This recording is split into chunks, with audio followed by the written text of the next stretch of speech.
ওই পীর সাহেবের চাইতে তো তারেক রহমান ভালো। এ কথা কর না কেন? অনেক বুজুর্গানের দিন খালি তেল মারার ধান্দা থাকে যে কিভাবে নেতার মন জয় করা লাগবে। তো উনি হেঁটে যাচ্ছেন, এই তেলবাজ কিছু পাতি নেতা যায় ওনার পা ধরে সালাম করার চেষ্টা করতেছে। এ কথা কর না কেন? যেই পা ধরে সালাম করার চেষ্টা করছে উনি এরকম হাত দিয়ে তুলে দিচ্ছে।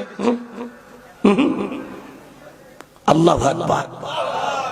আমি ওই দিন এই ভিডিও দেখে বললাম, এই না হলে শহীদ প্রেসিডেন্ট জিয়াউর রহমানের ছেলে, এই না হলে বেগম খালেদা জিয়ার ছেলে। কথা কন, তেলবাজিতে তারেক রহমান বলে না। আল্লাহু আকবার।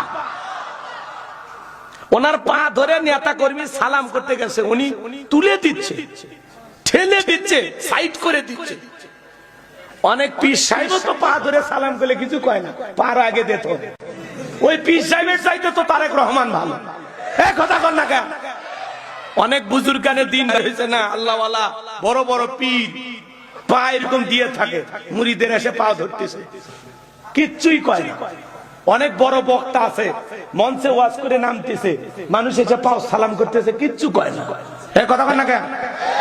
আর জনাব তারেক রহমান ওনার নেতা কর্মী যেই পা ধরতে গেছে ঠেলে তুলে দিচ্ছে, তারে সাইড করে দিচ্ছে। কেন পা ধরতেছেন? কি সমস্যা?